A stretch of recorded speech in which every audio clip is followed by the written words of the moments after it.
Padahal baru kenal sebulan, Ayu Ting Ting mantap tunangan dengan Letu Muhammad Fardana. Meskipun baru berkenalan sebulan, Ayu Ting Ting mantap menerima tunangan Letu Muhammad Fardana. Dalam waktu yang relatif singkat, Ayu Ting Ting dan Letu Muhammad Fardana mantap melanjutkan hubungan ke jenjang yang lebih serius. Bahkan Ayu Ting Ting merasa pertunangannya tersebut seperti mimpi. Ketika ditanya Ruben Onsu apa yang membuat Ayu Ting Ting bersedia dilamar Muhammad Fardana meski baru kenal, Ayu Ting Ting menyebut karena langsung merasakan kecocokan. Karena memang sudah feeling, baru beberapa kali ketemu langsung klop, ucap Ayu Ting Ting seperti dikutip dari tayangan Brownies Trans TV. Ayu Ting Ting mengaku, dirinya langsung melihat Muhammad Fardana adalah orang yang tepat untuk dirinya dan juga putri semata wayangnya Bilqis. Dia baik, sayang sama Bilqis, itu mungkin yang membuat aku yakin, mungkin ini jodohnya, sudah saatnya, ucap Ayu Ting Ting. Oleh sebab itu, Ayu Ting Ting berterima kasih kepada semua yang telah membantunya dalam mencarikan sosok pendamping. Ayu berharap proses menuju pernikahan dengan Fardana berjalan sesuai rencana. Terima kasih, semoga semuanya sampai hari H berjalan lancar,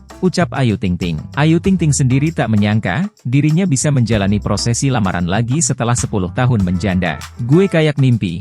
Enggak nyangka, gue bisa juga yang ngerasain lamaran, kompak lah, berjalan baik satu sama lain, ucap Ayu Ting Ting. Lamaran tersebut digelar tertutup lantaran Ayu Ting Ting ingin menjaga privasi dan terasa kesakralannya. Ayu mengatakan, perkenalannya dengan Dana terjadi di bulan Januari 2024 melalui kedua orang tua mereka. Meski sempat memilih tak mengumbar ke publik, tetapi foto-foto lamaran Ayu Ting Ting dan Letu Dana sudah lebih dulu tersebar di media sosial dan menjadi viral.